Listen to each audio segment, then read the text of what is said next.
maayos na kausap at sumusunod. At sana nga po, loobin ng Panginoon na matulungan natin siya hanggang mahanap o matagpuan niya yung kanyang sarili. No? So, Nay, let's go. Saan natin sakay? Ha? Kababayan, naiuwi na ng Team Daddy Frankie ang isang deep fresh na nakita natin sa gilid ng daan. Si Nanay, ano pangalan ni Nanay? Nanay Lara.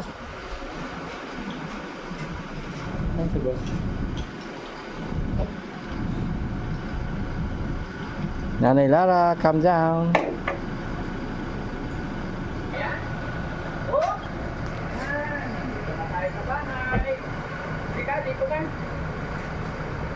Ito na yung bahay natin, okay? O, dito ka. Para hindi ka kawawa sa lansangan. Kumusta ang biyahe? Mabuti naman. Hindi ka naman nahilo. Sanay ka naman sa biyahe. Okay, so magpahinga lang tayo konti. Papaluto ang pagkain. Kakain tayo kanin, ha? Okay.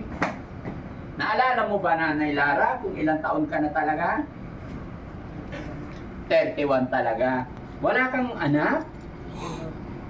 Dalaga ka pa? Ha?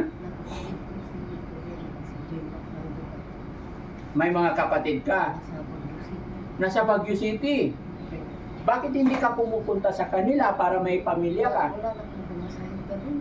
Wala kang pamasahe. Yung bus line, 1,000 pamasahe.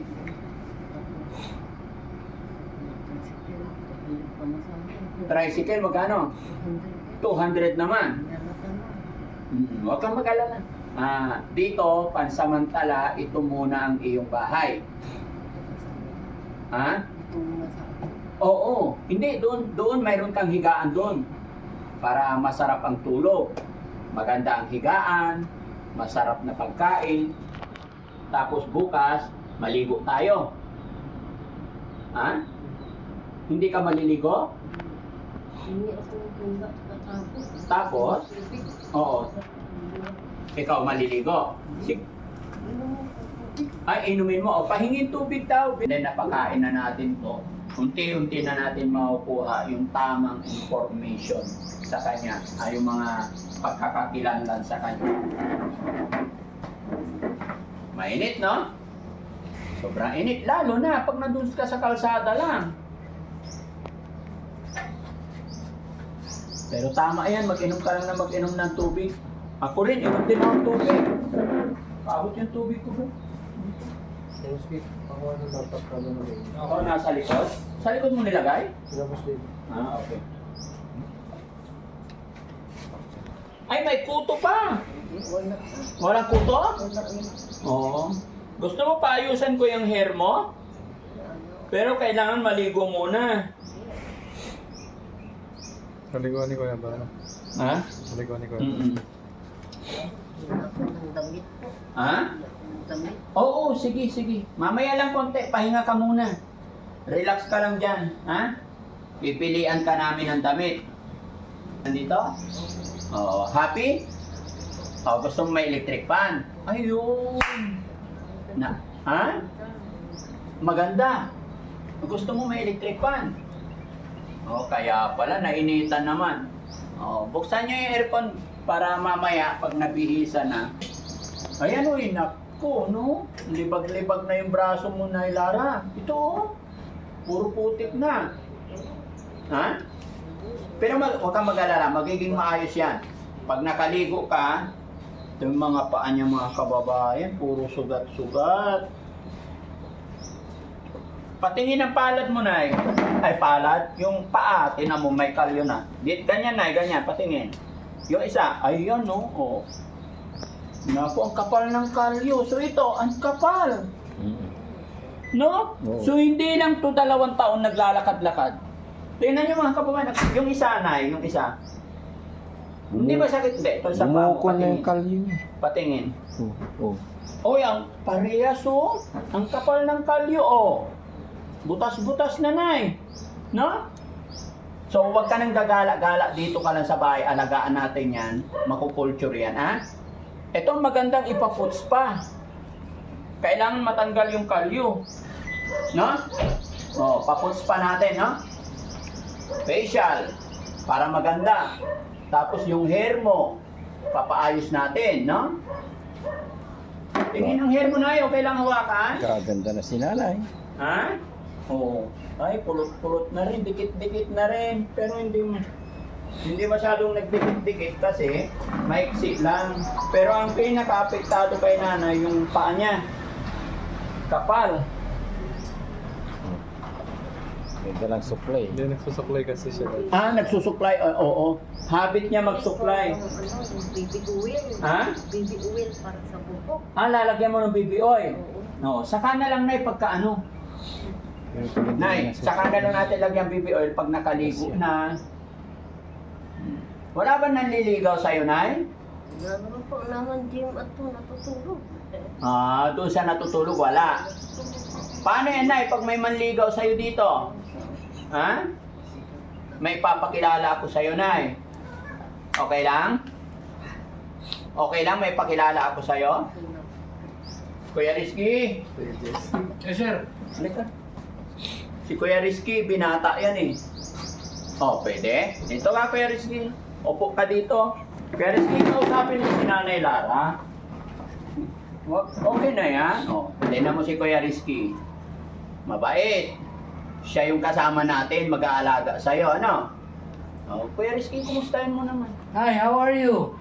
Thank you. Ulit. Hi, how are you? Fine, thank you. Ako, fine day. Sabi mo. Tagalog. Saya.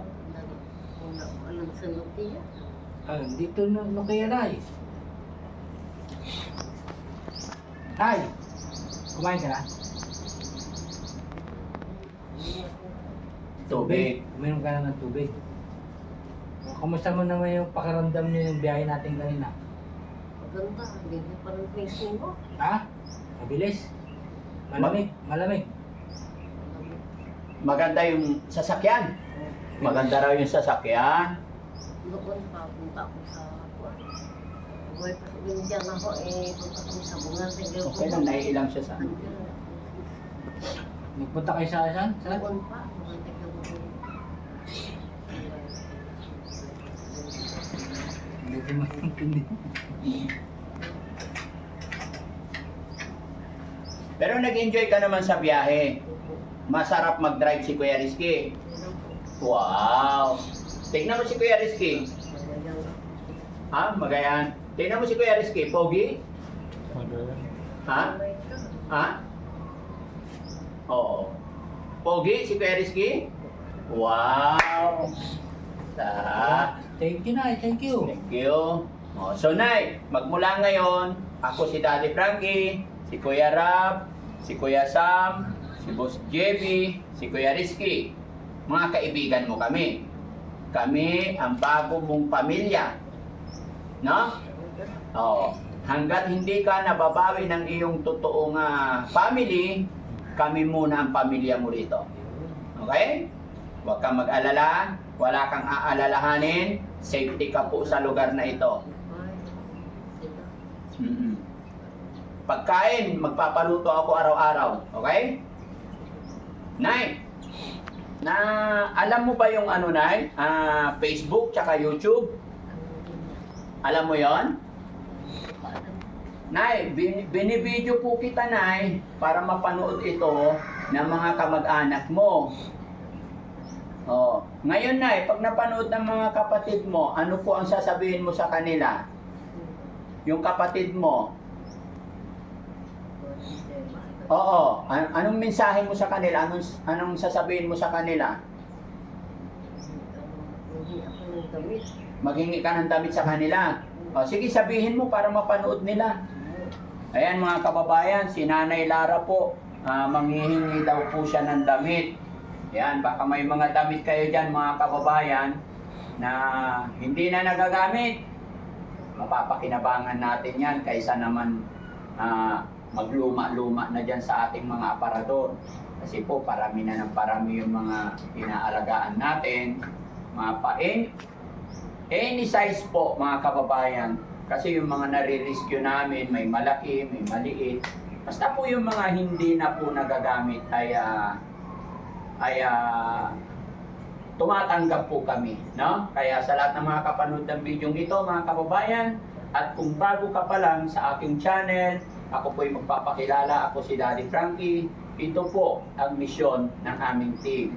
Yung mga taong nawawalan ng pag-asa, yung mga hopeless, ay amin silang nire-rescue, pinipihisan, at kung kailangan dalhin sa pagumutan, ay dinadala natin sila hanggang sa tuluyan silang gumaling at maibalik sila sa kanilang pamilya. Katunayan, may mga kababayan na tayo na ibalik natin sila sa kanilang pamilya at sa ngayon ay namumuhay na sila ng normal. At sa ngayon, ito ang pinakabago natin nakuha, si Nanay Lara. Ayon sa kanya, tiga Bohol po siya, pero nakuha po namin siya sa parting La Union. No? At salamat sa Panginoon kasi napaka-behave po ni Nanay Lara. Yun nga lang po ay minsan iba-iba yung kanyang sinasabi. Pero sa mga ganyang sitwasyon, sanay na po ang Team Daddy Frankie. No? Saglit lang, Nay, ha? Nagluluto lang, ha? Okay. Tapos, pagkatapos mong kumain, saka tayo maligo, magbihis. Tignan nyo yung damit ni Nanay Lara, mga kababayan, basa, tapos natuyo na lang. Ilang araw na kaya yan. Tapos yung mga paa niya, sugat-sugat. Si Nanay daw, mahilig daw siya sa, sa kape. Tsaka biskuit. Merienda po. Pang merienda lang. Huwag kang aalis dito sa amin, ha? Mamaya, sa likod, maluwag yung tirahan natin doon. O hindi mainit doon. And magtatanim din tayo ng mga Gulay-gulay. Gulay-gulay. Tsaka yung aratiris para pag tumaas, di ba pag natapos yung simento, 3 aratiris doon. May wawalisin sila every morning. Pero iurong natin konti. Tabi doon. Oo. Para doon sila magtambay. Tapos ang pader mo tumataas. No? Unti-unti lang mga kababayan, may awa ang Diyos, magiging maayos din ang lahat.